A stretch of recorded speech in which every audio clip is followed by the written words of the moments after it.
Welcome, fellow Viator. Let's continue our journey through the events of Arc the Lad. This time, I will increase the pacing. Hope you will like it. In the last episode, we accumulated 2 companions, Kokoro and Poko. They will continue to accompany us on Arc's mission to inspect Toyoke Forest, the place where At, the brother of our monarch, was last seen. In order to get there, our king granted us access to his airship, as Toyoke Forest is situated in another country named Milmana, a country which almost went into war with our own. A meeting with General Yagun from Romalia was arranged for us. The general was stationed in a temporary camp controlling Milmana's forces and tasked with the protection of the local population from monster attacks.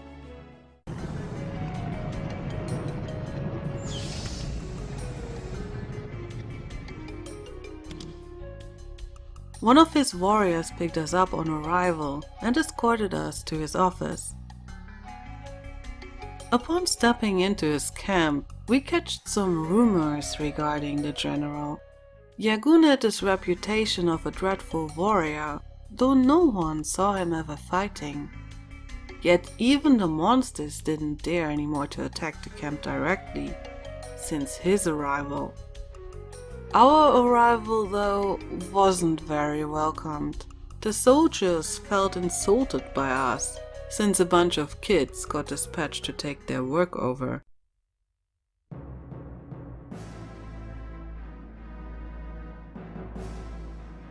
The general made us feel how unwelcomed we really were. A bunch of children overestimating their capabilities. How could he take us serious? As he did not intend to shoulder the burden of our failure, he denied us access to Toyoke Forest. This place is really no playground, a very dangerous place, even for his soldiers.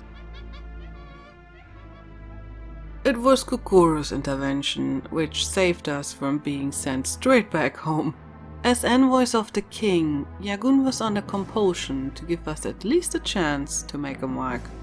That's how we got the mission to clear the surrounding areas, as the monsters from the forest recently spread it out to other locations. Yagun gave us his sergeant to lead the way.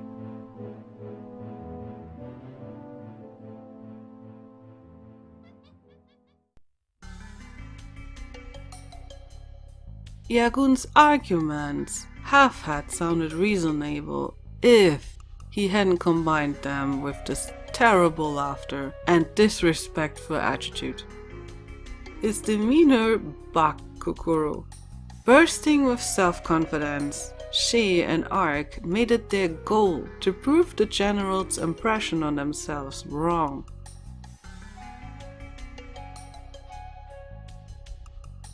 In result of that, she even sent a sergeant who was tasked to show us around to sleep.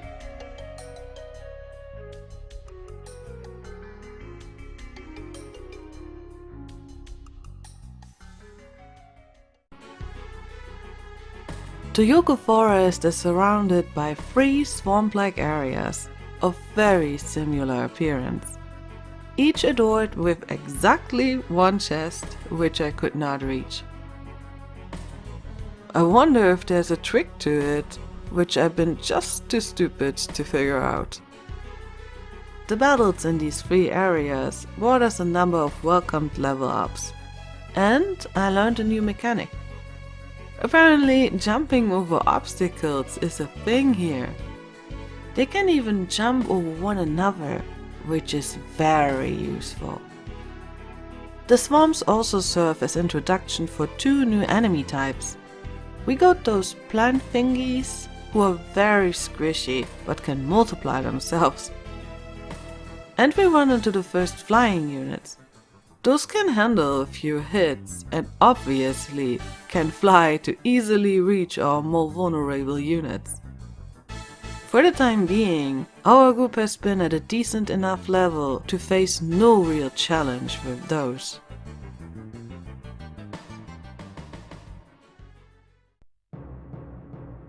Once we handled the dirty work of cleaning up those areas, Kukuru called for respect, resulting in an outburst of laughter on Yagun's side. He took a liking into her sassy demeanor, but respect? No. He couldn't repay her with that. Those monsters had been a mere warm-up for Toyoke Forest. That place is beyond all. None of the troops he had sent in there had ever returned. Yagun was certain the same would happen to us, but if we wanted, he'd let us go. He made clear that this was our choice, and he couldn't be made responsible for it. Ark estimated, though, that he would bathe in our glory if we'd return victorious. He was determined to prove the general wrong. The moment we had left the office, Yagun started to question himself if it could be possible that Ark truly was the one of legend. If that's been the case, he needed to get rid of him, and fast. He summoned one of his underlings to take care of the matter by leading us deep into the forest and transforming us into nourishment for the plants.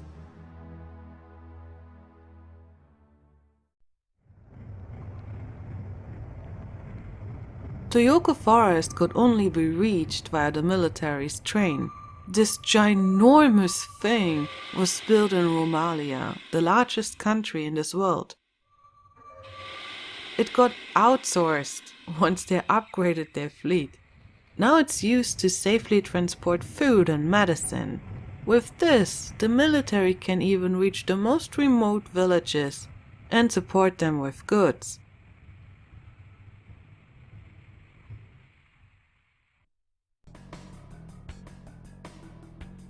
The train was a sight to behold. Our 3 young ones reached the overgrown forest. The sergeant guided our way deeper into the woods, just as he had warned us to stay close to him to not get lost. He vanished. Ark wondered if that's been some sort of payback for Kukuru's sleep bomb attack earlier. Besides those ninjas, all other enemy types on the field have been known to us. Let's come back to those ninjas for a moment. Didn't Yagun command them? Are they just fighting alongside untamed wild monsters?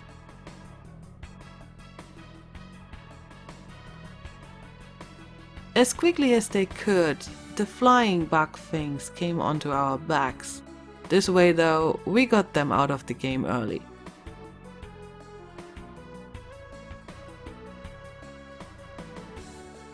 The map of Toyoke Forest was one large, narrow pipe to follow, which didn't demand much strategy from our part. The only point I got surprised has been the moment I discovered the pollen blast of the plants we had encountered before. They caused a considerable amount of damage. As Ark had one-hitted them in the previous battle, we never before stood long enough in their range to witness this. The battle came to an end, and the way to the heart of the forest was open.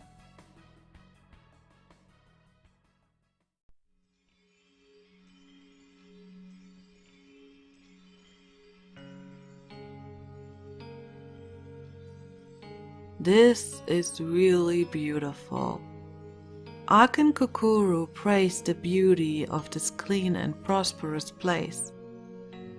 Their presence summoned the guardian of the forest, who educated the two over the fact that the world used to be full of forests like this, before the greed of humanity spoiled them. To Ark's confusion, the forest spirit knew him and awaited his arrival for 10 years now, since the departure of Joshua, the king of Syria, and Ark's father. Unlike Ark, Kokoro seemed not that surprised by these news. She had theorized the scenario beforehand. Surprised, confused and intrigued by the fact that his father had been here, Ark's head got filled with tons of questions for the forest guardian. She was willing to share the story of how she met Ark's father. He was wounded and called to this place. After healing his wounds, he afterwards confessed to her that he had rather died, as he had lost almost all hope to see his goal through.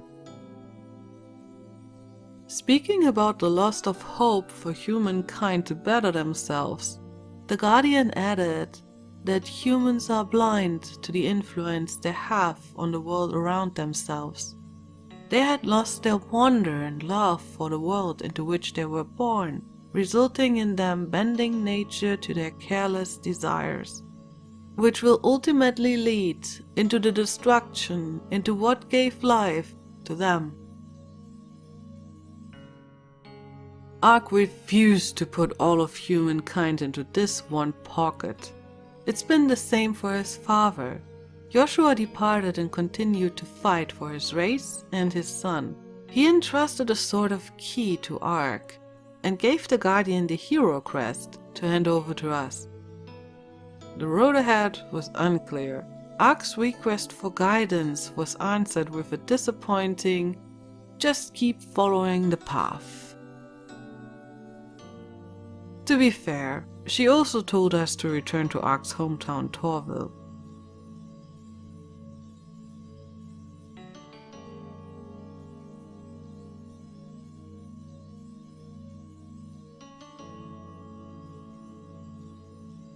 She had left without giving Ark the chance to ask more, leaving him in a sour state. This was a lot to digest for him. His father might be alive. He is the king's son and plays a major role in the plot woven by destiny. It's been Kokoro again who pushed us forward by tenderly calling attention to the connection of Ark's path with the one of his father. He could not find answers if he had stayed here.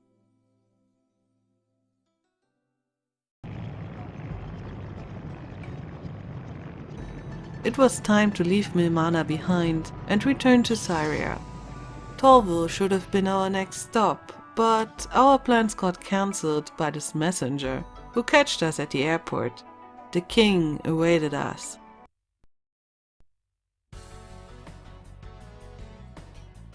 Well, it's his airship.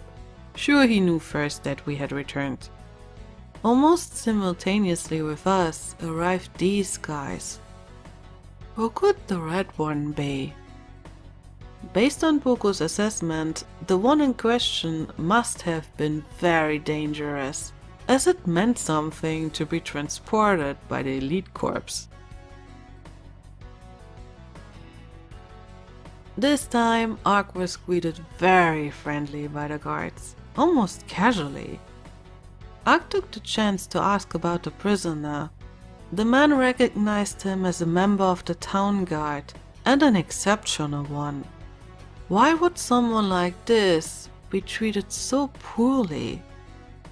Boko thought that it's been the man's belief who got him into this situation. As a soldier, that was something he wasn't supposed to say out loud. But surprisingly, the guard jumped onto it. He revealed that the minister aimed to build a military state, which brought him a lot of backfire from the population. Before he could deepen the conversation, the guard got interrupted by his peer. This talk could have cost both of their heads.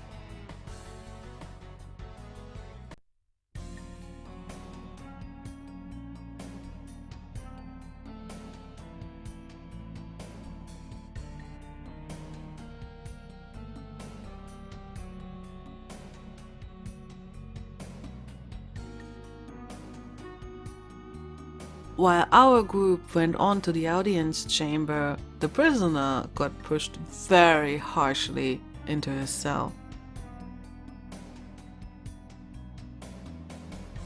Reviled as traitor, the Red One needed to endure the utter lack of comprehension from his peers. He had done as he did to protect innocent people from being slaughtered, but as subordinate of the king, his highest priority should have been the allegiance to his king. What is right and what is wrong should only be concerns of philosophers and politicians, and not his.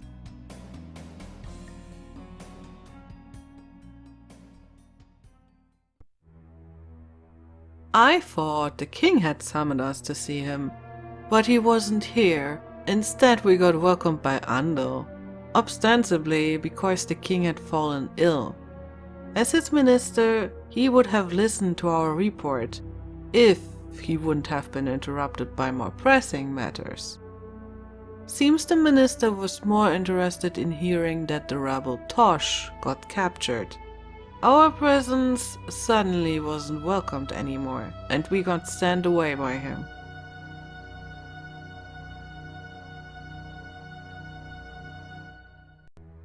This was more than just a bit fishy. Kokoro noticed a change in the minister's voice once he heard the news. Ak noticed the same, just Poku hadn't. He was hungry from all the traveling and had his mind set on other things. His needs had to wait though. Poku knew the castle, and Kokoro felt it'd be a good idea to use his knowledge to guide them into the dungeon. This seemed to be the last place Poku wanted to go. His despises for the place got completely ignored, and he was compelled to lead the way.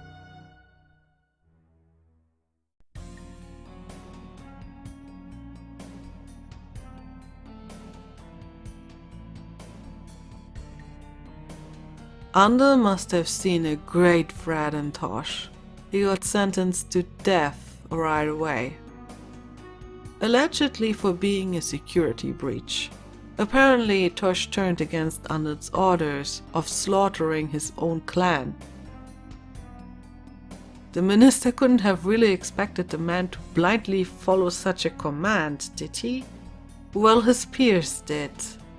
Tosh couldn't prevent his village nor his father from doom, so he should just have stayed allegiant. If he had, he'd still stand on the other side of the bars. With his actions though, he brought shame to the whole troop. In their view, Tosh was about to get what he deserved. How could they be so cold? Them being gone, Tosh started thinking, wondering what calamity he had brought to his clan. Would they all perish in the end? He could not allow that to happen. Those bars were no drawback for him. If someone so strong would have been against me, well, maybe I see why Andal wanted him to be taken care of as quickly as possible. Just before his jailbreak, Tosh remembered a scene between him and an elder he admired and was in awe of his strength. This strength seemed to be something characteristic for his clan. It's something the people seek for protection, even though Tosh's clan is expelled from society. Well, he is out of his prison now, and it seems Andal is commanding some sort of genocide, if I got that right. What will Tosh do about it now that he is free? I'm curious. He certainly doesn't look like the villain to me. Is all this just part of Andal's military state plan? Let's see what we can find out in the next part. Hope you join me. Until then, bye.